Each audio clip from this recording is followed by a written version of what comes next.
මමත් එක ගමක ටිකිරි කියලා පොඩි පිරිමි ළමයෙක් හිටියා. මේ ටිකිරි ජීවත් වුණේ ඔහුගේ අත්තම්මා ළඟ. ටිකිරි හරිම කාර්යක්ෂමශීලී කරුණාවන්ත පුංචි පිරිමි ළමයෙක්.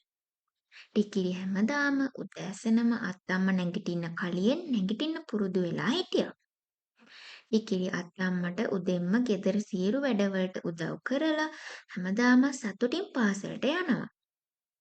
ටිකිරි අත්තම්මා එක්ක සෙල්ලම් කරමින් විනෝදයෙන් කාලය ගෙවනවා. ටිකිරිට ගමේ හැමෝම ගොඩක් ආදරෙයි. ඌ සත්තුන්ට ගොඩක් ආදරෙයි. එක දවසක් ටිකිරි සෙල්ලම් කරමින් ඉද්දී පුංචි කුරුල්ලෙක් බිම් වැටිලා ඉන්නවා ටිකිරි දැක්කා. ටිකිරි ඒ කුරුල්ලාට බෙහෙත් කරලා කුරුල්ලව නිදහස් කරා. ටිකිරි ගමේ වයසක අයට ගොඩක් උදව් කරා.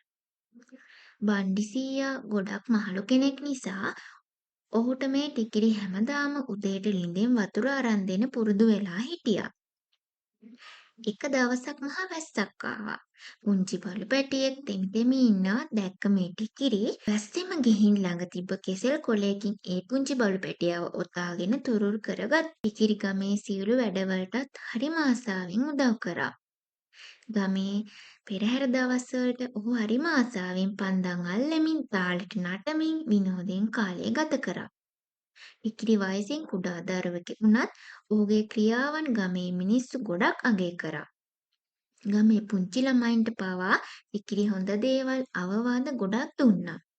ගමේ මිනිස්සු ඒ නිසා ටිකිරිට හරිම ආදරෙයි. ඔහු හැමදාම රෑට අත්තම්මගෙන් කතා අහලා නින්දට යන්න පුරුදු වෙලා හිටියා. ඔන්න ඔහොම තමයි ටිකිරියාගේ දවස ගෙවන්නේ.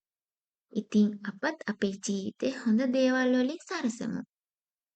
මේ වගේ තවත් කතා බලන්න අපේ channel එක subscribe කරන්න.